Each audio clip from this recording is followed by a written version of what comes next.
Seja muito bem-vinda e muito bem-vindo a mais uma entrevista do Infomoney aqui ao vivo pela Infomoney TV. Meu nome é Marcos Mortari, sou jornalista de política e mercados aqui no Infomoney e hoje recebo uma deputada federal eleita, gente nova no Congresso, Tabata Amaral. Você que acompanha o Infomoney já deve ter visto ela aqui no nosso canal. Algumas semanas, alguns dias antes do primeiro turno, ela esteve junto com outros colegas do Renova BR para discutir política aqui, apresentar propostas, enfim. Agora eleita, a gente recebe novamente a Tabata para discutir como é que vai ser o mandato. A Tabata recebeu 264.450 votos, foi a sexta deputada federal mais votada em São Paulo, ela foi eleita pelo PDT. Ela é formada em Ciência Política e Astrofísica pela Universidade de Harvard, tem 24 anos. Tabata, muito obrigado pela sua presença aqui, parabéns pelos votos. Gostaria de começar perguntando para você quais são os primeiros passos agora, uma vez eleita, vida nova aí, né? Casa nova, um trabalho todo novo, né, para vocês. Como que é esse desafio e como você está planejando isso os próximos 4 anos lá em Brasília? Claro, primeiro agradecer a você e ao Infomoney pelo convite. É muito bom ter vindo para falar durante a campanha, mas acho que mais bacana ainda é voltar para falar sobre o mandato, que são 4 anos. E eu não sei se o pessoal que acompanha a gente vai lembrar, mas eu disse que era muito importante que o apoio e a cobrança permanecessem nos 4 anos. Porque a gente tem uma relação com a política que é muito agora, na próxima eleição, e ninguém sabe o que aconteceu no meio do caminho. 4 anos é o meu exercício como cidadão. E aí começa tudo que a gente vê de errado na política.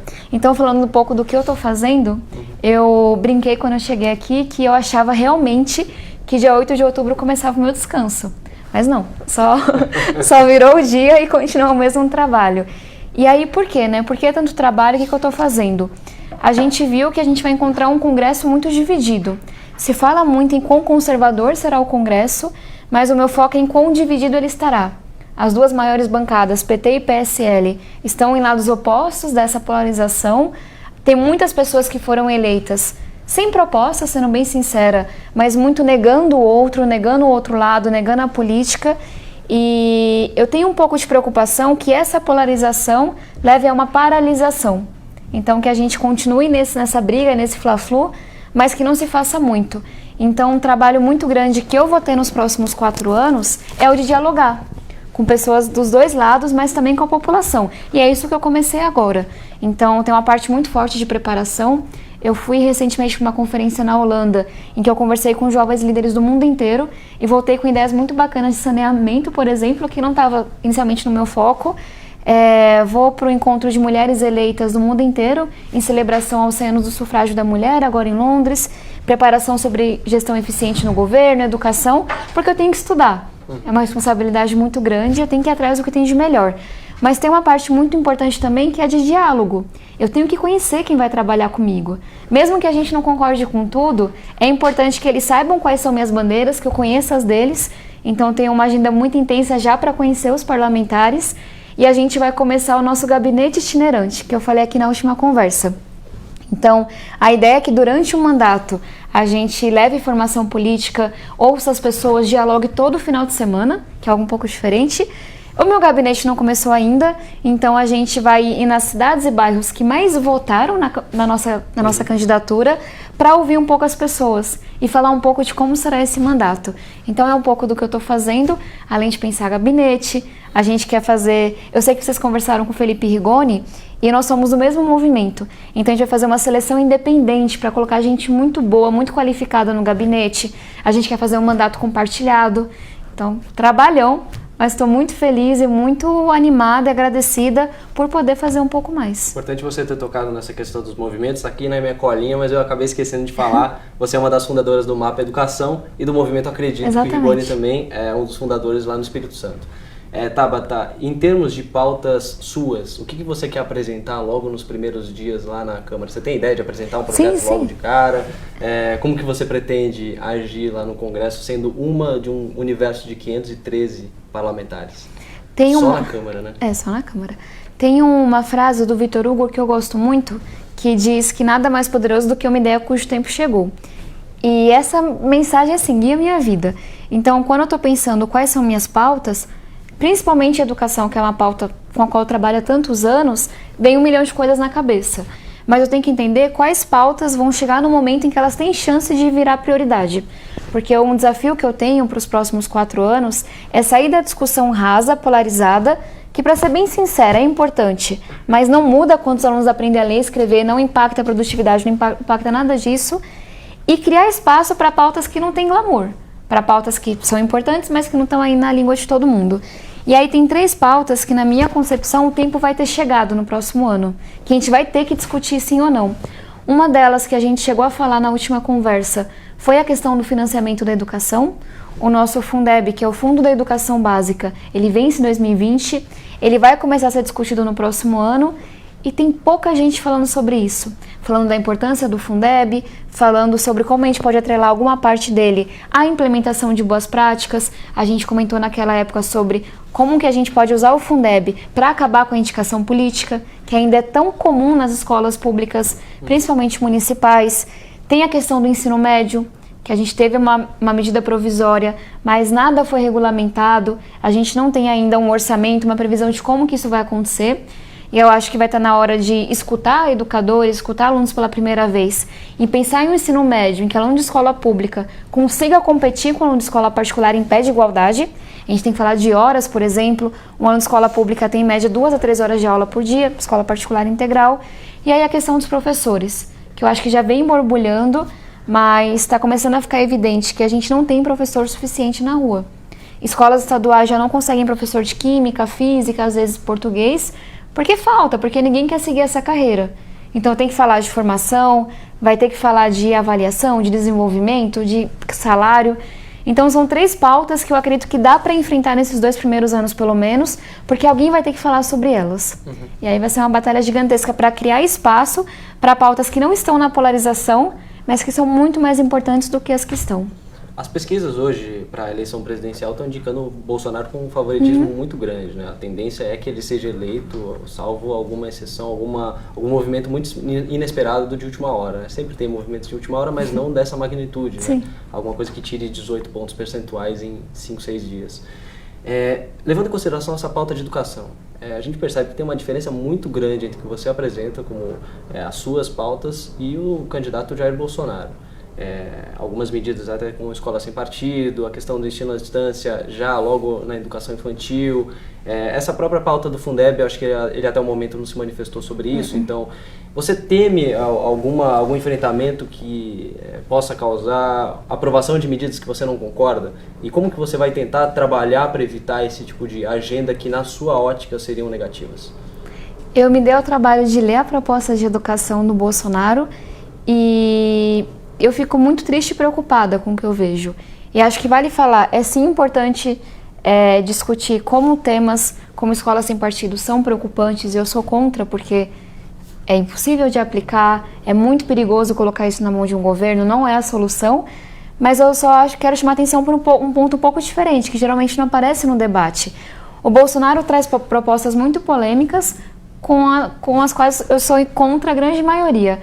Mas o que mais me preocupa é que, lendo o programa de governo, que é tão curto, que é um puxadinho de ciência e tecnologia, e eles reconheceram isso, fica muito evidente que a pauta de educação ou não é importante, ou não há nenhum conhecimento sobre ela daquele lado.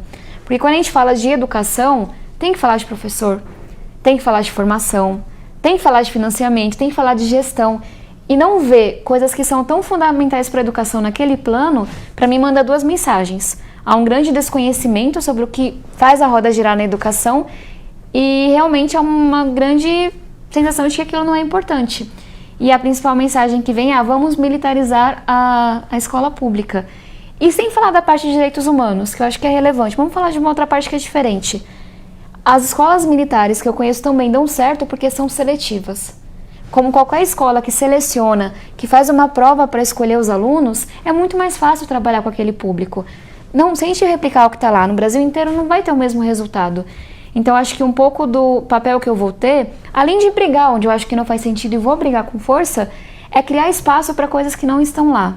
E aí tem um lado positivo e o negativo. O lado negativo é convencer pessoas que claramente não se importam com educação, que educação é importante, que educação tem tudo a ver com economia, desemprego, com tudo que a gente está falando. Mas o lado positivo é que essas pautas não entram em confronto com o que está lá. Elas só não estão lá. E aí dá pra gente dialogar mesmo nesse cenário. Então, com certeza, um dos piores programas de educação que a gente teve esse ano, mas a gente tem que, sem medo, sabe, se preparar e conseguir não só ser oposição ao que não faz sentido, mas também ser propositivo. Porque eu acho que eu também tenho que ter muita consciência da responsabilidade que eu tenho e entender que só dizer não ao que vem e não oferecer nada não é fazer um bom papel, né? Eu queria já tocar em algum tema específico de educação. A reforma do ensino médio, como que você entendeu ela e o que você acha que dá para ser feito nos próximos anos? Você falou até que tem muita coisa que ainda não está regulamentada, que não foi ajustada. Não avançou. Como que você vê, primeiro, o resultado dessa primeira medida, desse primeiro passo, e o que pode ser feito? Eu sei que são muitas coisas, mas o que pode ser feito passo a passo? Vou falar mais uma frase de cientista político para encher o saco do pessoal, porque é uma frase que eu gosto muito, que diz que a melhor política pública é aquela que você consegue implementar. A reforma do ensino médio, ela não está sendo implementada. E acho que é uma coisa que a gente tem que reconhecer. Então, ela não foi uma boa política pública. Eu acho que ela não está sendo implementada porque não houve um diálogo. Então, gerou uma rejeição muito grande entre os principais atores da educação.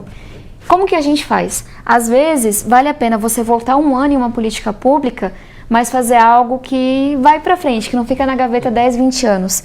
Então, acho que é um momento de chamar uma escuta mesmo, de ouvir professores, ouvir estudantes, ouvir acadêmicos, ouvir a sociedade, entender que ensino médio que a gente quer, já que a gente vai construir um novo.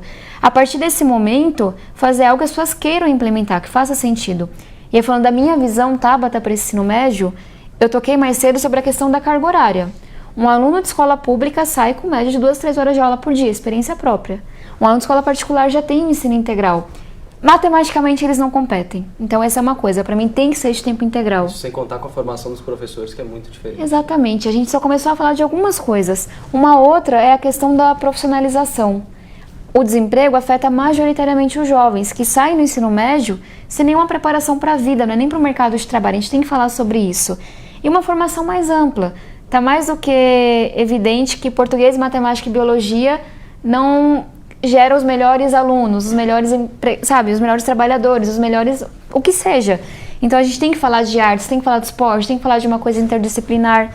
Então, para dizer que esse ensino médio, se a gente realmente quiser um país competitivo, em que quem sai de escola pública tem a mesma chance de quem sai de escola particular, na vida, mercado de trabalho, vestibular, a gente tem que investir o necessário, num tempo integral, numa formação diferente, formação de professores. E aí, para quem disser que isso não é importante, a gente está falando simplesmente de deixar para trás a grande maioria da população brasileira. Uhum. A gente está vivendo aí um congresso mais fragmentado de novo. Todo ano, toda eleição tem um recorde de fragmentação na Câmara dos Deputados. Para quem está nos acompanhando, isso significa a quantidade de partidos que fazem parte do congresso. Aí tem uma conta na ciência política que é mais chata, que é o número de partidos efetivos, mas acho que aqui não convém entrar nesses detalhes, mas significa dificuldades para o governo construir uma maioria. Precisa de mais partidos, mais deputados aliados para conseguir aprovar um projeto de lei, uma proposta de emenda à Constituição, enfim.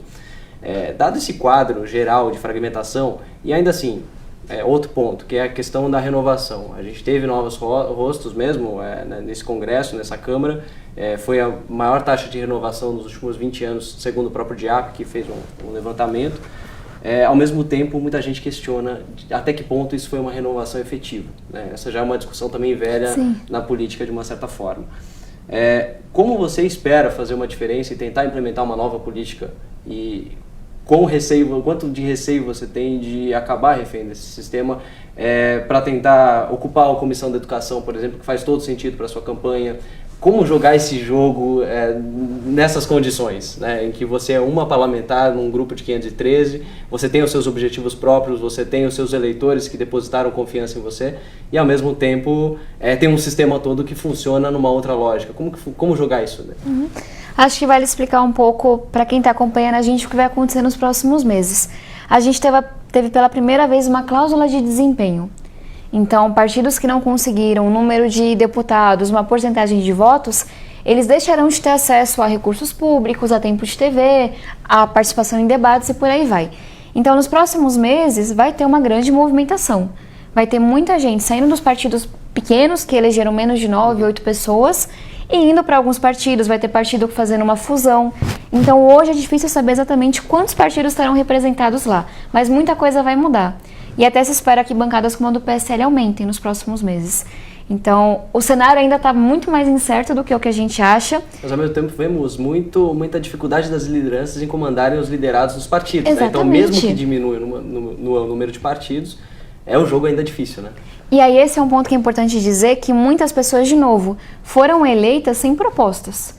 E aí vem a crítica à renovação. Renovamos os rostos, mas será que renovou a prática? Será que a gente renovou as ideias, essa polarização? Eu acho que não. Eu acho que a renovação de práticas e ideias no Congresso foi muito baixa. E aí a gente vai estar com pessoas que estão em partido X, porque fazia sentido naquele momento, que, como você falou, não tem um alinhamento partidário, a gente não sabe qual vai ser o cenário daqui a alguns meses, e pessoas que se elegeram puramente com ódio, negando o outro, negando a política, corrupção, o que seja. Então vai ser muito complicado transitar nesse cenário. E de alguém que tem que dialogar com todo mundo, eu estou começando o diálogo com quem combina comigo em práticas, não tanto ideias, o que é até interessante. Então eu já comecei o diálogo com pessoas no espectro inteiro, mas que eu sei que querem mudar as práticas, que têm valores da mesma base. E aí o passo 2 é falar com quem talvez concorde na teoria, mas tem valores completamente diferentes, que é muito mais difícil. E aí, para dar 2 exemplos que eu acho que é interessante, eu tive 2 conversas recentemente com 2 deputados eleitos federais, que a gente já mencionou aqui, que foram o Felipe Rigoni, 3, o Túlio Gadelha e o Vinícius Poit. PSB, PDT e Novo. E começando com o Poit, por exemplo, ele foi o primeiro a trazer à tona o ajuste de 16% dos salários da corte, que vai impactar vários salários num momento tão forte de crise. E naquela pauta a gente combinava. Ele tocou inclusive nos deputados também. Exatamente. Né? E teoricamente vai aumentar o meu salário nos próximos anos. Então naquela pauta, como a gente às vezes discorda de ideias, mas está junto nas práticas, nos valores, a gente conseguiu trabalhar juntos, desde agora. Falando do Felipe Rigoni, por exemplo, e do Túlio Gadelha, a gente tem um alinhamento muito grande de ideias. Então a gente quer fazer mandatos compartilhados, em que a gente consiga trazer um número maior de especialistas e aí um usa do outro. A gente quer ter gabinetes próximos para fazer tipo uma startup, fazer um coworking. Então, para dizer que isso é engraçado, às vezes você não concorda tanto na teoria, nas ideias, mas se a gente concorda na prática, consegue trabalhar. Então, por mais que tenha muitas pessoas com práticas bizarras que foram eleitas, tem muita gente boa em todos os partidos que também foram eleitas. Então, meu primeiro trabalho é com essas, para a gente formar diferentes bancadas dependendo da pauta, e isso é possível. E aí o segundo passo vai ser falar com todo mundo quando chegar, por exemplo, discussões sobre escola sem partido e coisas que aí são um pouco mais difíceis. Agora, antes de voltar para a Tabata eleita, vamos para a Tabata cientista política, só por um instante. Analisar um pouco, de novo, o cenário de governo Bolsonaro, a questão da governabilidade. A gente já falou das dificuldades de se montar uma maioria, ainda mais nesse Congresso, ainda mais fragmentado. Ele ainda coloca os ingredientes mais complicadores em termos de dificuldade, não necessariamente sem entrar no mérito se é bom ou se é ruim, mas evitar nomeações partidárias nos ministérios. A gente sabe que isso costumava ser uma forma de você construir alguma governabilidade, seja por compartilhamento de políticas públicas, seja por meios espúrios de nomeações, enfim, cada um chama como quer, né? Cada um tem a sua visão sobre isso. Mas ele já falou que nomes em ministérios vão ser técnicos, vão ser nomes dele, não vão ser dos partidos. A mesma coisa vale para segundo escalão, se eu não me engano, também existe já uma indicação de que não quer essa relação com o Congresso. Como que você vislumbra aí um cenário de governabilidade para o possível presidente como Jair Bolsonaro nos próximos 4 anos, caso ele seja eleito? Falando como cientista política, porque é um cenário que eu espero mudar, mas então qual que seria a análise? Eu ouvi hoje, eu participei de uma conferência em Oxford por videoconferência junto com o Felipe Rigoni. E o professor Timothy Power, que é um grande conhecedor do Brasil, ele comparava muito o que aconteceu com o Collor. O Collor foi eleito por um partido desconhecido, uma bancada que também não era majoritária e estava longe disso, e muito com esse discurso de vamos acabar com os marajás, combate à corrupção, economia e por aí vai. E por 9, 12 meses, ele foi naquela lua de mel que é o primeiro ano do mandato. E ele foi tentar ir acima do Congresso e tentou fazer, mas falhou. Conseguiu até aprovar confisco da poupança, que era um negócio muito difícil, Sim. né? E conseguiu E andar, usou né? aquele primeiro. Só que chega um momento, a democracia, ela é lenta também por razões boas. Porque você tem que criar consenso com as pessoas. Em que ele não percebeu que ele tinha que dialogar com o Congresso. E aconteceu o que a gente sabe e virou história. Então, para dizer que eu acho que no primeiro momento o Bolsonaro vai tentar ir sozinho. E ele vai ter aquele apoio da população que vai permitir que ele vá sozinho. Mas muito rápido ele vai entender que não tem como ele se descolar do Congresso. Não tem como ele não dialogar, ele não ir junto. E aí é a hora da verdade, que a gente vai entender se ele vai ser capaz de dialogar com quem pensa diferente, construir consenso, ou se ele vai para uma linha cada vez mais autoritária, que é o que me preocupa, se esse consenso não funcionar. Então, acho que nos primeiros meses a gente vai ver o país até melhorando um pouquinho, porque vão apostar na economia, vai ter a força da população, mas eu acho que em pouco tempo a falta de habilidade, a falta de diálogo vai levar a uma situação um pouco mais perigosa. E aí é nesse momento que eu espero que ele tenha a capacidade de dialogar com as pessoas e faça diferente do que o Collor fez. Voltando para a deputada federal eleita, recém-eleita, se você pudesse escolher as comissões das quais você participaria nessa legislatura, quais seriam? Além da educação, que eu acho que é uma comissão óbvia no teu caso. Sim. Essa é uma coisa que a gente está avaliando. Com certeza eu quero estar na comissão de educação. Tem outras, sem falar de comissão por enquanto, mas tem pautas que me são muito caras, então reforma política, Constituição e Justiça, quando a gente fala de microempreendedorismo, combate à corrupção. Então, tem uma série de coisas que para mim são importantes, mas eu acho que é importante ter foco também. Porque, de novo, serão algumas batalhas para passar uma das 3 coisas que eu mencionei. Então, por enquanto, eu estou focada na de educação. Eu quero estar em uma segunda, não mais do que isso, para também aprender e ir com força, mas ainda não decidi. E aí eu viajo amanhã às 5 horas da manhã para Brasília, aí para começar a aprender sobre isso também. Uma outra pauta eu gostaria de tocar exemplos de modelos educacionais. Você estudou na escola pública, também estudou na escola particular. Você fez ensino superior nos Estados Unidos. Você estudou o caso de Sobral, ou seja, você teve contato a várias formas, a vários modelos de educação. O que dá para tirar de lição? Primeiro do modelo americano, que você percebeu muitas diferenças, você inclusive abordou elas em algumas entrevistas, e o caso de Sobral, que você estudou depois também um pouco a fundo. Sim. Eita, essa é uma pergunta bastante ampla, mas falando assim de mundo, o que a gente conhece que mais deu certo, sem avaliar muito mérito, Finlândia, Coreia do Sul, Canadá, Singapura, alguns de uma forma mais democrática, outros menos. Mas eu acho que vale a pena olhar para o que a gente tem aqui no Brasil, porque a gente tem um sistema educacional muito diferente, que daria para comparar, por exemplo, com os Estados Unidos, o tamanho, a complicação dos 3 níveis federativos, só que os Estados Unidos, ao contrário do que a gente acha, não é um exemplo em educação básica. É muito desigual. E ainda falha em muitas coisas, então acho que não é de lá que a gente vai ver o exemplo. E aí eu me inspiro muito no que a gente tem no Brasil, porque quando a gente olha para Sobral, no Ceará, para Foz do Iguaçu, no Paraná, para outras cidades cearenses, algumas mineiras, você vê que é possível ter uma educação pública acima da média dos países desenvolvidos, aqui no Brasil. Então a pergunta que eu sempre me faço é como é que replica isso? E aí eu volto a um tema que a gente falou mais cedo. O que Foz do Iguaçu e Sobral fizeram, por exemplo, e Sobral de maneira mais intensa, talvez não seja tão falado porque não é tão glamuroso. É como as empresas que dão certo, elas não fazem coisas muito tecnológicas. Elas são muito boas em gestão. Eles fazem um trabalho muito sério com gente. Foi isso que Sobral fez. Atenção total aos professores. Gestão, com meta, uso de recurso. Olhar com seriedade para essa questão da indicação política, foco na alfabetização. Então, se a gente não olhar que tem cidades que fizeram um bom trabalho no Brasil, e Sobral é a minha inspiração maior, e o Ceará como um todo, e pensar como que a gente cria incentivos para distribuir isso, vai demorar muito tempo, até que as 5.570 municípios que a gente tem, tenham vontade política para ser como Sobral. E aí que eu acho que vem o papel do governo federal, não implementar a educação básica, mas permitir que sejam criados incentivos para que as boas práticas se espalhem. E aí existe uma discussão, né, de quanto nacionalizar isso e quanto deixar os municípios, os estados também decidirem como que vão fazer uma política educacional, né? É difícil balancear isso, não? Sim, eu tenho uma cabeça muito de incentivos. Talvez tenha a ver um pouco com a minha formação, mas porque eu acho que é impossível que o governo federal queira administrar a educação básica de mais de 5.000 municípios.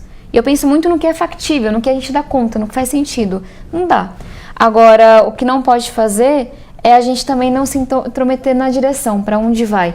E aí, por isso que eu falo dos incentivos. Hoje não há incentivos para que municípios implementem boas práticas que a gente já conhece, que estão documentadas. Hoje não tem muito porquê você melhorar em educação. Não tem nenhum reconhecimento, não tem incentivo financeiro, não tem nada.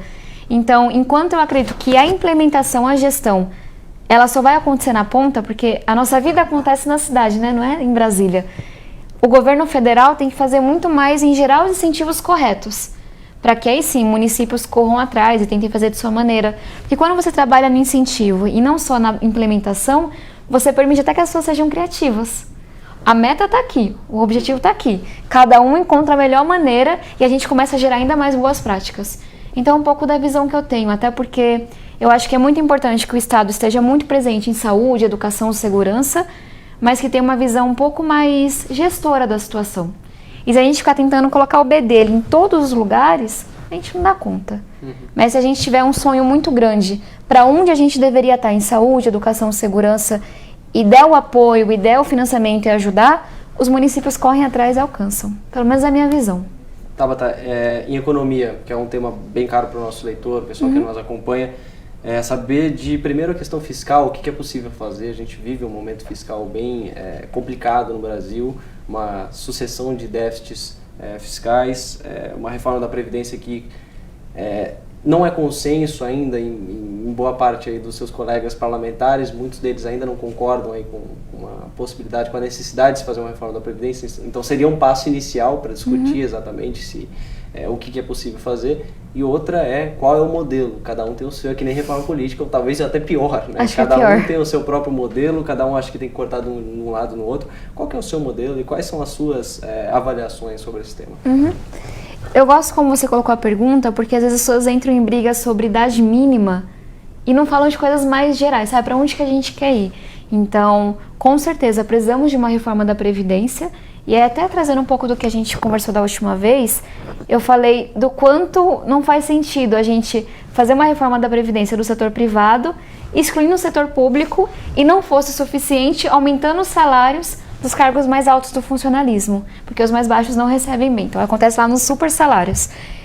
E aí, como que eu explico, né, para a dona da venda que, olha, a tua previdência vai ser ajustada para o futuro, agora a do parlamentar só vai engordar? Não faz sentido. Então, se a gente não faz uma reforma que é ampla, isso não vai passar pela sociedade. E antes de querer criar consenso num congresso, a gente tem que criar consenso na sociedade. Porque tem muita coisa maldita, meio dita sobre isso em relação à reforma da Previdência. Então é a visão mais geral, tem que englobar todo mundo. E aí um segundo passo que a gente comentou é a questão do teto dessa Previdência. E aí, falando um pouco da minha visão de Estado, para mim a gente tem que colocar todo mundo no mesmo ponto de partida. Tem que garantir a vida digna, oportunidade, saúde, educação, saneamento e por aí vai. A partir daí, o governo não precisa fazer muito, se a vida digna está garantida. Então, e aí falando de novo dos grandes salários, não faz sentido o governo entrar a partir de certo momento, na minha visão. E aí, para mim, tem que ter os temas de capitalização para quem optar. Você quer guardar mais dinheiro? É uma opção tua. Mas a tua vida digna está garantida com esse teto. Então, é um pouco da minha visão. E aí, a gente falar de idade mínima, a gente tem que ter uma discussão muito ampla. A gente tem o nosso posicionamento como acredito, como PDT. Para mim, tem que ter uma diferença entre homens e mulheres, porque mulheres têm uma jornada dupla ou quase tripla, tem uma intensidade de trabalho muito diferente, mas eu acho que isso não é o foco agora.